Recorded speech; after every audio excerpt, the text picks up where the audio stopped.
어, 여러분, 오늘이 부활절 아침인데 인류 역사상 가장 큰 위대한 사건이 있다면 여러분들은 어떤 사건이라고 생각하십니까? 위대한 사건이라고, 위대한 사건. 1차 세계대전이나 제2차 세계대전은 위대한 사건이라고 할 수 없죠. 좀 끔찍하니까. 수많은 사람이 죽었으니까. 그거 말고 인류 역사에 가장 위대한 사건이라면 무엇일까? 예수님의 십자가의 죽음과 예수님의 부활의 사건입니다. 아멘이십니까? 왜 그럴까요? 왜 예수님의 십자가의 죽으심과 예수님의 부활이 가장 지구상에서 위대한 사건일까? 그건 여러분의 생명과 관계된 문제이기 때문에 여러분의 생명을 살리고 새 생명을 주시고 뿐만 아니라 영원한 소망을 주셨기 때문에 인류 역사의 가장 큰 사건인 줄 믿습니다. 예수 그리스도의 죽으심과 부활은 기독교 신앙의 핵심 중에 핵심입니다.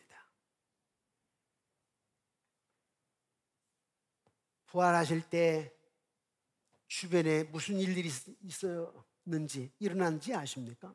예수님 부활하실 때 주변에 어떤 일이 있었기에 예수님의 죽으심과 부활의 사건이 우리 기독교에 있어서 핵심 중에 핵심인가? 무신론자들이, 의심 많은 자들이 믿음으로 변화됐어요. 절망했던 사람들이 희망과 용기와 믿음의 사람으로 변화됐습니다. 그런데 말입니다, 요즘에 이런 부활의 능력을 모르는 사람들이, 유명인들이 불행하게도 자살을 합니다. 부활의 능력을 모르니까, 예수님의 부활의 의미를 모르니까, 아니, 교회를 다니는 사람들조차도, 믿는 크리스찬이라고 해도 어떤 사람은 자살을 합니다. 그것은 부활의 능력을 정작 몰랐어요. 교회는 다니기는 다녔는데, 집사라고 하는 직분은 받았는데 사실은 부활의 능력을 몰랐기 때문입니다. 여러분, 유명인들이 자살한 이유가 뭐예요? 연예인들, 정치인들, 자살한 이유가 뭡니까? 대부분의 사생활을 들추어 비난하는 영상이나 댓글, 악플들 때문입니다. 그런 댓글로, 또 비난하는 영상으로 마음의 상처가 너무 크기 때문입니다. 그래서 부끄럽고 수치스러워서 삶을 포기하는 거죠. 학교 폭력, 학폭을 당하고 왕따를 당하는 피해자들은 마음의 부끄러움, 수치심 때문에 우울증을 앓다가 어떤 경우에, 심한 경우에는 자살을 하고 맙니다. 현대인들은 외모로 볼 때는 아무런 이상이 없는 것 같아요. 하지만 실상 그 마음속에 들여다보면 갖가지 상처가 쌓여 있습니다. 우리의 가정에 남이 알지 못하는 상처가 있고요, 사업장에 그 누군가가 모르는 어려운 상처가 있습니다. 사랑하는 아내와 남편, 자녀들 때문에 쓰라린 상처를 안고 살아가는 사람들이 있습니다. 그런데 우리 예수님께서는 우리들의 그 쓰라린 상처를 치료하기 위해서 십자가에서 못 박혀 죽임을 당하셨고, 그리고 그 상처 문제를 해결하기 위해서 약 2000년 전에 부활하셨습니다. 남 모르는 깊은 상처를 안고 있는 사람들은 치유받기 위해서는 그 그리스도를 만나야 됩니다. 주님께서 아픈 상처를 싸매어 주시고 치료해 주실 것이기 때문입니다. 성경은 상처 많은 사람들이 하나님께 간구할 때 그 부르짖음을 들으신다고 얘기합니다. 그 상처를 싸매신다고 얘기합니다. 위로하고 치료하고 문제를 해결한다고 성경은 선포하고 있습니다. 이 성경은 치유 사건으로 가득합니다. CTS 기독TV의 한 프로그램 가운데 7천 미러클, 7천 가지의 기적이라고 하는 프로그램이 있는데요. 제가 몇 개월 동안 그 프로그램에 아픈 환자들을 놓고 기도했죠. 극동방송의 소망의 기도를 한 25년 동안 아픈 환자들을 놓고 기도를 하고, 또 CTS 기독TV에도 몇 개월 동안 영상으로 기도를 했는데 7천 미러클, 7천 가지의 기적이 있다는 거예요. 성경에 7천 가지 기적이 있다는 말은 무슨 말이냐면 예수님께서 치료자라, 문제 해결자라고 하는 뜻입니다. 우리에게 고난의 아픈 상처가 있다라고 하는 것은 우리가 살아있다라고 하는 증거인데, 죽어 있으면 상처가 없죠. 인간은 누구나 나면서부터 정신적인 상처와 감정적인 상처를 가지고 살아가는 것입니다. 우리는 모두 상처투성의 인생을 살아가고 있는데요, 이 상처가 있는 까닭에 우리는 상처를 치료할 분을 요구하는 것입니다. 여러분의 상처를 치료할 분이 누구십니까? 예수 그리스도. 의학사전에는 의학의 아버지를 히포크라테스라고 얘기합니다. 그런데 성경은 의학의 아버지, 의사의 참 의사를 예수 그리스도라고 소개합니다. 오늘 성경 본문 마태복음 27장은 예수님 받은 마음의 상처를 자세하게 보여주고 있는데요, 여러분 마음의 상처를 보통 무엇 때문에 받는다고 생각하십니까? 말 때문에 상처를 받죠. 오늘 39절에 보니까 지나가는 자들은 자기 머리를 흔들며 예수를 모욕했다. 예수를 모욕했다는 거예요, 말로. 또 41절에 그와 같이 내 대제사장들도 서기관들과 장로과 함께 희롱하여, 말로 상처를 주었습니다. 조롱했습니다. 희롱했습니다. 모욕감을 주었습니다. 우리 예수님이 많은 사람들 앞에서 수치를 당하는데요, 예수님께서 얼마나 마음이 아프셨을까요? 얼마나 큰 고통을 느꼈을까요? 여기 성경 본문에서 예수님이 사람들 앞에서 부끄러움과 수치를 당한 것을 강조하고 있는데, 학폭을 당하고 왕따를 당하는 피해자들은 마음의 부끄러움, 수치심을 갖고 살아갑니다. 몇 년 전이었는데요, 어떤 여집사님, 우리 교인이 아닙니다, 어떤 여자 집사님이 자살을 했어요. 자살 이유가 뭔지 아십니까? 부부가 교회 다녀요. 남편이 3명의 자녀 앞에서 아내를 모욕감을 줬어요, 말로. 이 아내가 애들 앞에서 받은 상처, 남편에게 말로 받은 상처를 견딜 수가 없었어요. 조금 기도는 했겠죠. 얼마나 말로 큰 상처였는지는 모르겠지만 일단 애들 앞에서 주는 남편의 모욕적인 말, 그것 때문에 자살을 해버렸어요. 참 가슴 아픈 일이지만 부활의 능력으로 이기지를 못한 거죠. 아니, 부활의 능력이 있는데 그 의미를 몰랐기 때문이죠. 부활의 능력이 얼마나 대단한 것인가를, 부활의 의미를 몰랐기 때문에. 뿐만 아니라 예수님 왜 십자가에 못 박혀 죽으셨는지, 다만 내 죄를 위해서 십자가에 못 박혀 죽으셨다, 그건 알았겠죠. 그러나 예수님 십자가에 못 박혀 죽으시는 것이 여러분의 마음의 상처를 위해서 죽으셨다고 할 것 같으면 이길 수 있어요. 오늘 부활절에 흔히 예수님이 우리를 위하여 십자가에 못 박혀 죽으셨고 사흘 만에 부활하셨다, 그 부활의 첫 열매는 우리에게 부활의 소망을 주신 것이다 라고 쉽게 설교할 수 있겠죠. 그러나 오늘 설교는 마음의 상처를 치유하는 부활의 능력, 마음의 상처를 치유하는 부활의 능력이라고 하는 제목인데, 여러분이 오늘 아침 부활의 아침에 부활의 능력, 부활의 의미를 안다면 여러분 마음의 상처가 치유될 수 있어야 됩니다. 아멘이십니까? 이게 부활의 능력이에요. 그냥 부활절에 흰 옷만 입고 가지고 다시 사신 구세 이런 찬양 자체가 뭐 할렐루야 이 자체가 중요한 게 아니에요. 정말 마음속에서 부활의 의미를 알고 부활의 능력을 알고 찬양하는 것이 중요한 거겠죠.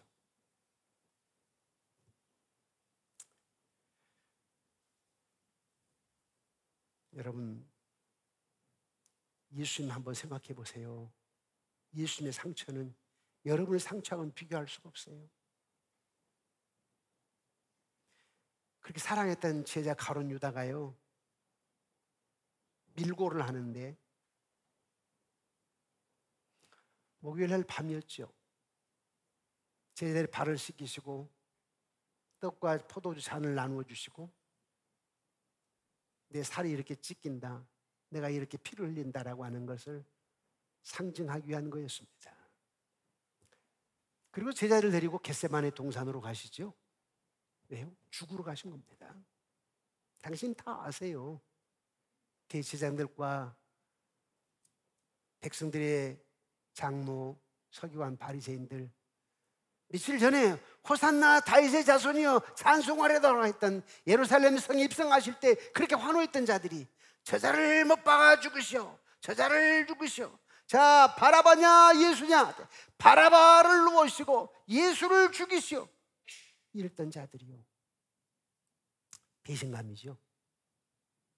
아니, 제자들은요, 주는 그 살아계신 하나님의 아들이시라고 된 베드로는 3번씩이나 부인했어요. 가룟 유다는요, 지난 목요일날 저녁에 대제사장들과 다른 지도자들에게 내가 가르쳐 주겠습니다. 지금 예수가 겟세마네 동산으로 올라갔는데 제자들을 데리고 올라갔습니다. 캄캄한 밤이니까 누가 누군지 잘 모를 거 아니에요? 내가 예수의 볼에다가 입맞춤을 할 테니까 그 자가 예수인 줄 알고 그 자를 잡으시오. 이야, 이 배신감.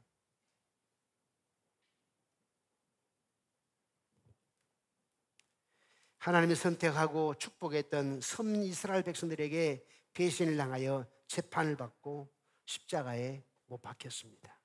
그런데 예수님은 상처와 수치, 배신을 의도적으로 경험하셨어요. 의도적으로. 왜? 여러분의 상처를 안으려고, 여러분의 수치, 부끄러움을, 그런 수치, 그런 아픔들을 예수님 몸소 다치고 가시려고 일부러 의도적으로 죽으러 올라가신 거예요. 주님 십자가에 돌아가실 때 세상의 죄뿐만 아니라 세상의 아픔을 지고 죽으셨음을 우리에게 가르쳐 주기 위함입니다. 죄와 사망의 권세를 이겼다라고 하는 것을 가르쳐 주기 하는 거죠. 우리가 세상에서 겪을 수밖에 없는 마음의 상처도 하나님 안에서 극복할 수 있다라고 하는 것을 보여주게 하는 거예요. 가룟 유다에게 그 수치, 배신감, 베드로에게 당했던 그 수치, 배신감, 많은 유대인들에게 받았던 그 상처, 배신감, 그것을 부활의 능력으로 이겼다라고 하는 것을 가르쳐주기 위해서 십자가에 못 박혀 죽으셨고 사흘 만에 부활하셨습니다. 그러므로 치유의 방법은 뭐냐? 부활의 의미를 아는 거예요. 치유의 방법은 뭐냐? 부활의 능력을 아는 겁니다. 그리고 예수 왜 죽으셨는가? 의미를 아는 거예요. 예수 왜 죽으셨어요? 물론 우리는 단순히 내 죄를 짊어지시고 나를 구원하시기 위함이지, 흔히 쉽게 이렇게 얘기를 하죠. 틀린 말이 아니에요. 진짜 맞아요. 그런데 여러분들이 구체적으로 적용하려면은 나의 상처, 나의 아픔, 그 치유하려고, 그 문제를 해결하시고 대신 죄를 짊어지시고 나에게 더 나은 삶, 더 행복한 삶을 주시기 합니다. 우린 작은 그 한마디 가지고 그 상처 때문에 10년을 30년을 원수처럼 지내고 살고 아직도 20년 30년이 지났는데도 용서하지 못하는데, 물론 교회 가서는 기도도 하죠. 눈물로 회개 기도도 합니다. 그러나 정작 보면 용서 못하고 30년 전에 있었던 시어머니와의 관계에서 오는 아픔들, 새아버지에게 있었던 20년 전에 그 말 한마디의 그 상처를 아직도 안고 교회에서 일하면서 직분을 가지고 있으면서 은혜 생활을 한다라고 말하지만, 아직도 그걸 가지고 내가 상처를 안고 살아간다면 사실 여러분들은 십자가의 의미를 모르는 거예요. 부활의 의미를 모르는 거고 부활의 능력을 모르는 거예요. 부활의 능력은 뭐예요? 십자가의 의미는 뭐예요? 여러분이 안고 있는 상처들을 주님이 다 사해 주시고 감싸 주시고 다 처리하시고 여러분들로 하여금 미래를 향하여 행복 기쁨으로 나아가도록 하기 위해서 십자가를 지셨고 그리고 부활하셨다는 겁니다. 예수님이 고난을 겪을 때는 보잘것없는 죄수였고 부끄럽고 수치를 안고 있는 그런 분이셨습니다. 그러나 예수님 부활을 통해서 하나님의 아들로 인정을 받고 하나님의 우편에 계심으로 인해서 영광스러운 분이 되셨습니다. 예수님의 부활의 능력은 저와 여러분의 정체성을 바꾸어 놓았어요. 어떤 정체성이죠? 하나님의 아들이다. 예수님의 부활이 여러분의 어떤 정체성을 바꾸어 놨다고요? 하나님의 아들. 예수님의 부활의 능력이 여러분의 어떤 정체성을 바꾸어 놓느냐? 하나님의 상속자라. 하나님의 상속자라고 하는 그 정체성을 알게 되면 오늘 여러분들이 사업이 어렵고 직장이 어렵고 물질적으로 육체적으로 여러 가지 지금 어려운 가운데 있지만은 정체성, 난 하나님의 상속자야. 이야, 이로 영원할 수 없는 풍요지요.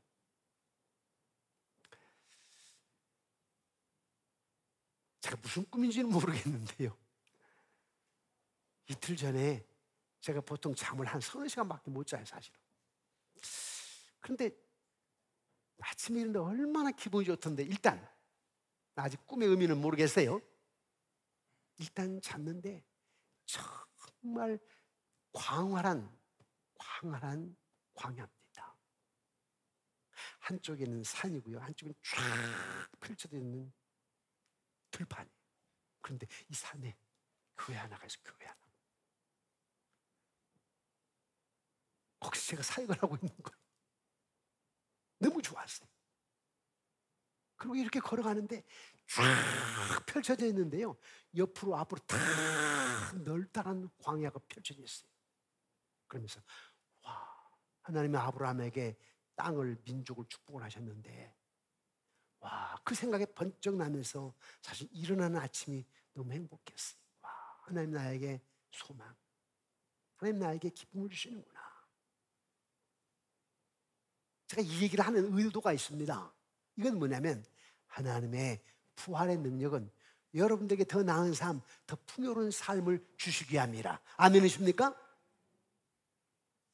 지금 여러분 상황이 어렵고 육체가 어디 아프기도 하고 여러분 자녀들 마음대로 안 돼서 상한 마음을 가지고 있고 염려, 근심, 걱정, 불안도 있지만은 오늘 이 부활의 아침에 부활의 능력이 뭔가?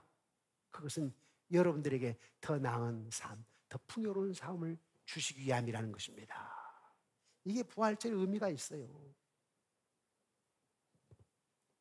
이겨나갈 수 없는 일들, 걱정이 태산 같은데도 불구하고 오늘 부활의 아침에 부활의 능력 안에서 내가 소망을 갖는 거예요. 왜?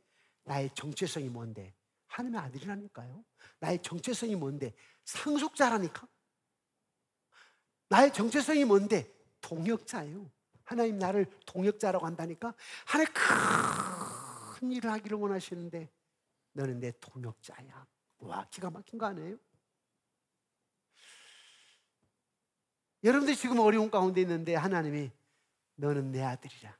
너는 내 아들이라. 이야, 그럼 되는 거 아닙니까?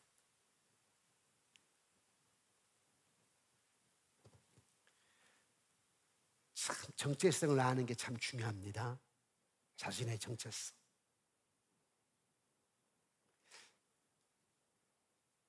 여러분의 정체성은 신부입니다. 신랑 되신 예수 그리스도, 신부된 교회. 여러분도 교회잖아요. 신부. 이야, 여러분의 정체성이 신부라니까요. 신부는 항상 아름다워요. 그죠? 신부 치고 안 아름다운 신부 봤습니까? 일단 신부는 아름답더라고. 내가 수많은 주례를 해보는데요. 와, 신부는 아름다워.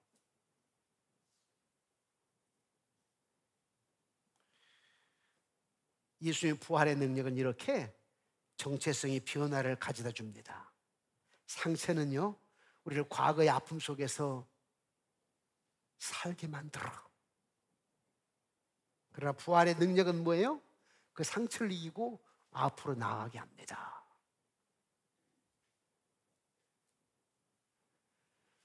바울은 상처가 많은 사람이었어요.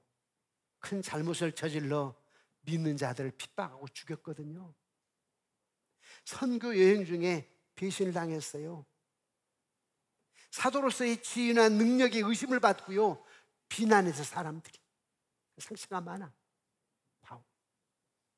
빌립보서 1장에 보니까 감옥에 갇힌 그를 힘들게 하기 위해서 그의 동역자들이 잘못된 의도를 가지고 또 전도도 하네. 배신감을 느꼈어. 그러나 그는 그 간절히 사모하는 것은 부활이고 그 부활의 권능을 경험하는 것이라고 바울은 말합니다. 한번 볼까요? 빌립보서 3장 10절 11절이에요. 함께 읽어보겠습니다. 시작. 내가 그리스도와 그 부활의 권능과 그 고난의 참여함을 알고자 하여 그의 죽으심을 본받아 어떻게 해서든지 죽은 자 가운데서 부활에 이르러 하노라. 성경은 예수님이 우리의 상처와 아픔을 죄와 함께 가지고 십자가에 죽으시고 부활하심으로 말미암아 그 상처가 고통을 극복하였음을 보여주고 있습니다.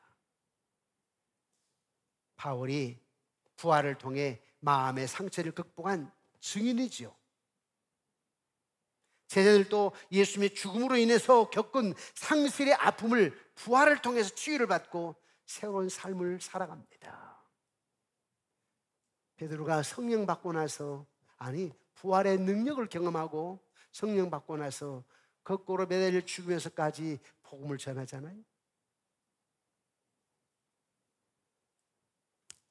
주님의 부활은 저와 여러분의 더 나은 삶, 더 풍요로운 삶으로 초대하는 것입니다.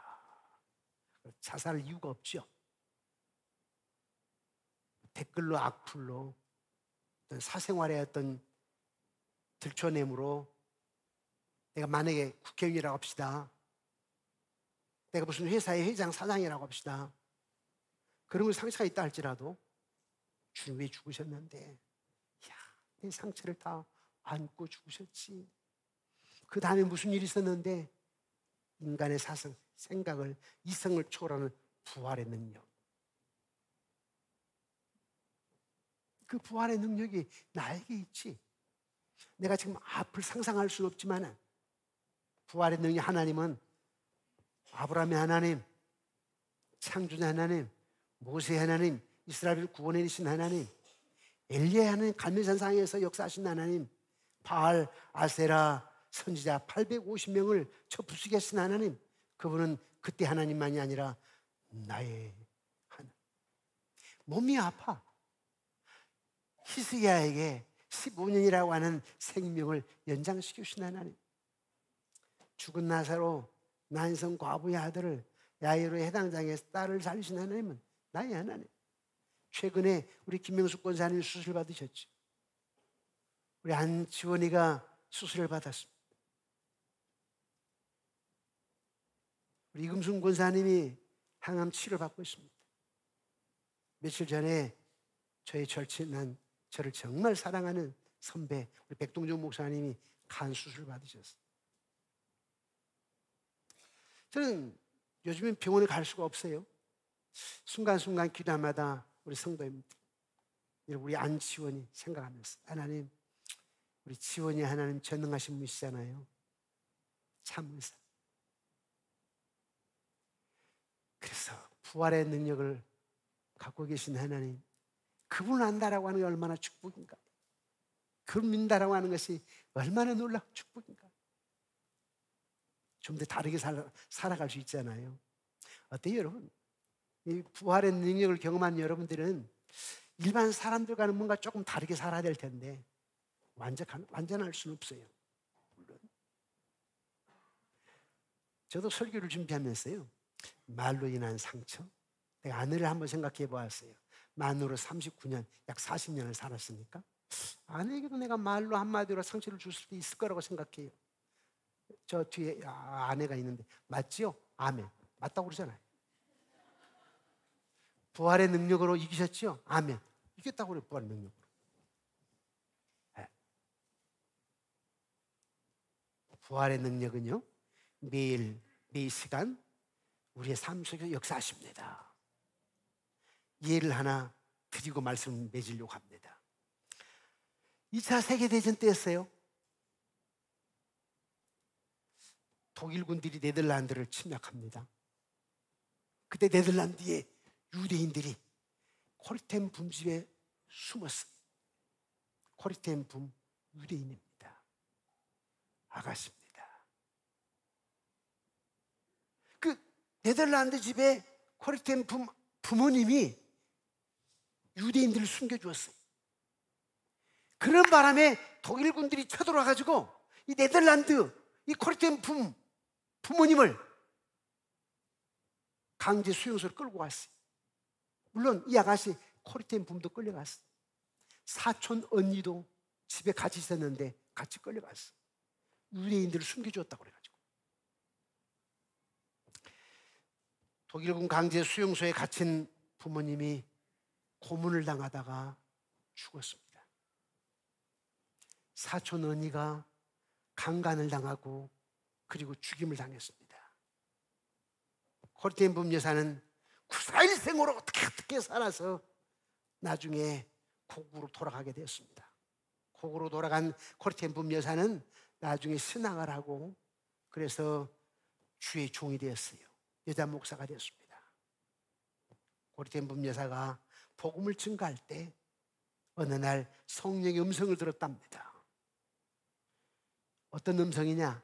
독일은, 다시 말하면 너희 부모님을 죽였던 나라 독일은, 너희 사촌 언니를 강간하고 죽였던 그 독일은 전쟁을 일으킨 민족이기 때문에 지금 큰 상처를 안고 있다. 코리템 붐, 너 거기 가서 복음을 증거하라. 그때 코리템 붐 여사는 이렇게 얘기합니다. 하나님, 다 가는데요, 하나님이 가라면 어느 나라든지 가겠습니다. 그런데요, 독일만은 나 못 가요. 독일만은. 우리 부모님을 죽였거든. 우리 사촌 언니를 강간하고 죽였어요. 나는 그것만은 못 가니까 독일만 빼놓고 말하십시오. 그때 하나님께서 말씀하십니다. 사랑하는 딸아, 내가 말이야, 나를 저주하고 욕하고 등진 사람들을 위해서 십자가를 친 거 너 알지? 네가 내 딸이면 독일 사람에게 가서 복음을 전해야 돼. 그 말씀을 듣고 코리템 붐 여사는 어쩔 수 없이 독일에 갔습니다. 맞습니다. 하나님, 나 하나님 딸 맞아요. 주님께서 나를 위해서 그런 모욕을 당하고 희롱을 조롱을 당하고 뺨을 맞고 침뱉음을 당하고 채찍에 맞고 옷을 다 벗기고 수치를 당하게 하고 나중에 십자가에 못 박혀 죽게 만들고, 그런데 다 그거 주님이 다 수용하시고, 아니 그걸 받기 위해서 오셨다고 해가지고 죽으셨다고요. 그리고 나를 자녀 삼으셨기 때문에 예, 가겠습니다. 독일 가겠습니다. 독일로 갔어요. 복음을 증거하는데요, 많은 사람 눈물을 흘리고 회개하고 독일 사람들이 예수를 믿기 시작합니다. 그래서 어느 날 하루는 이렇게 강단에서 설교를 합니다. 그런데 그날따라 용서라는 설교를 했네요. 용서. 자, 보십시오. 어떻게 됐는지. 용서라는 설교를 하고요, 마치고 이제 강단을 내려갑니다. 설교에 참여하는 사람들이 은혜 받았다고 감사하다고 막 줄 서서 악수를 하네. 그런데 그 중에 어떤 남자가 허름한 외투를 입고 어떤 남자가 걸어오는데 코리된 분 심장이 멎는 것 같았어요. 순간 피가 거꾸로 솟는 것 같아. 피가 솟는 것 같았어요. 왜 그랬을까요? 그 남자가 강제 수용소에서 부모님을 죽였던 감독이야. 자기 사촌 언니를 강간하고 죽였던 그 독일 감독이야. 손을 내미는데 코리된 분 여자가 손을 내밀 수가 없어. 갈 수가 없어. 그때 하나님께 기도합니다. 하나님, 나 안 돼요. 나 손을 내밀 수가 없어요. 나 안 돼요. 제자가 우리 아버지를 죽였다니까요. 제자가 우리 엄마를 죽였어요. 내 사촌 언니를요 강간하고 죽였어요. 나 악수할 수 없어요. 나 악수할 수 없어요.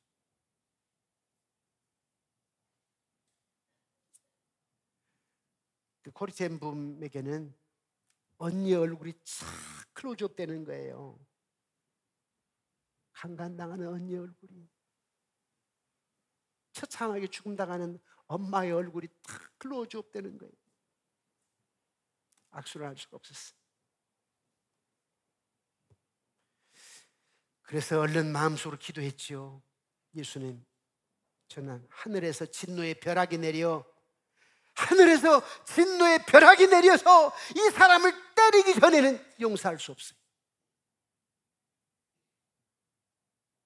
저를 도와주세요. 벼락을 내려서 때려 죽여놓고 나면 그때 내가 손 내밀게요. 예수님, 저 좀 이해해 주세요. 저 이건 못해요. 이것만은 못해요.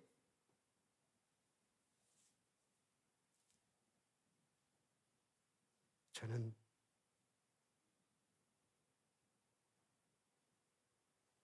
못 가요. 도저히 이 사람만은 용서할 수 없어요. 예수님 아시죠? 저를 이해해 주십시오. 그래서 예수님께서 말씀하셨습니다. 코리텐 붐아, 십자가에서 나를 못 박고 죽이고 침뱉으며 채찍으로 때리고 조롱하며 가시관을 씌워서 나를 괴롭히는 사람들을 내가 용서했지 않니? 너도 용서해 줘야지. 그러자 코리텐 붐 여사가, 하나님 도와주시지 않으면 도저히 못합니다. 성령의 능력을 입지 않고서는 나는 절대 못합니다. 그때에 성령의 힘을 입었어요. 그리고 나아가 손을 내밀었습니다. 그러니 갑자기 하늘문이 열리고 주님의 사랑이 이 코리텐 붐 여사에게 넘치게 임했습니다. 순식간에 마음과 원한이 눈 녹듯이 다 녹아버리고 말았습니다. 그를 용서하고 나자 여사의 영혼이 얼마나 홀가분하고 즐거운지 말로 표현할 수가 없었습니다. 거기에서 10년이나 젊어진 듯한 재생 치료에 받았습니다. 코리텐 붐 여사는 그때 큰 사랑으로 사람을 용서해 주었고 그 사람의 영혼이 구원받기 위해서 기도해 주었습니다.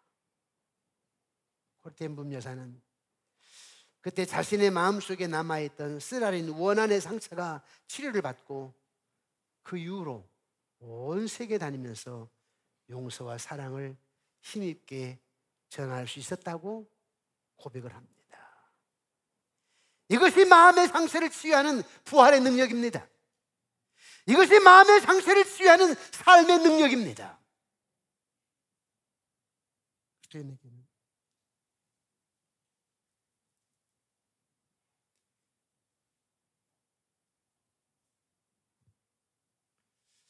미래가 희망에 가득 차 있습니다. 왜냐하면 부활의 능력 때문에. 말씀을 맺겠습니다. 성경은 마음의 상처를 극복하는 궁극적인 능력이 하나님 안에 있다라고 얘기합니다. 여러분의 마음의 상처를 극복할 수 있는 능력이 어디에 있다고요? 하나님 안에. 성경은 예수 그리스도가 경험한 상처와 고난 그리고 부활을 통해서 이 진리를 은혜스럽게 가르치고 있습니다. 사랑하는 성도 여러분, 부활하신 예수 그리스도만은 여전히 살아계십니다. 여러분 마음 안에 영원히 여러분 곁에 계십니다. 그리고 저와 여러분의 사명은 이 부활의 능력을 나타내는 것입니다.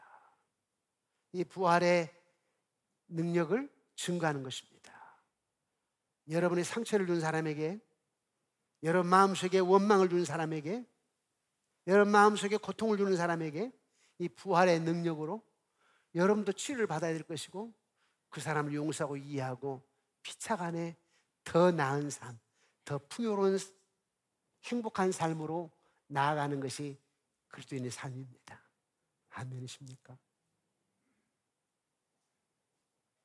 이것이 진정한 그리스도인의 모습인데, 오늘 이 부활의 아침에 해년마다 찾아오는 부활절이니까 지난주에 그냥 고난주간 설교 들었고 오늘 그냥 부활주 그냥 항상 해년마다 듣는 말씀이었지 이렇게 끝나지 마시고 내 마음의 상처 다 있어. 오늘 부활의 능력으로 다 치유함을 받고, 이미 주님께서 나를 그 상처 치유 때문에 죽으셨으니까 난 치유함 받았다. 그리고 다른 사람을 부활의 능력으로 내가 이해하고 용서하고, 그리고 진짜 타락한 영향력이 아니라 거룩한 영향력으로, 많지 않지만 자 기소실 거예요. 누가복음 18장에 마지막 때 내가 믿음을 보겠느냐 그랬으니까 소돔과 고모라 땅에 의인 10명에서 멸망을 했는데 세상 탓할 거 없어요. 그러나 하나님은 여러분들을 지금 기대하고 있답니다. 납니다. 나 지금 옆 사람보다도 지금 본인들 누구 탓할 거 없어요. 여러분들을 쓰시기를 원한답니다. 부활의 이 능력이 여러분 마음의 상처 치유함이 되고, 이 부활의 능력을 입은 여러분들이 다른 사람들의 상처를 이해해주고 용서해주고, 그걸 더불어 살아가는 더 나은 삶, 더 행복한 삶을 영위하시기를 주님의 이름으로 축원합니다.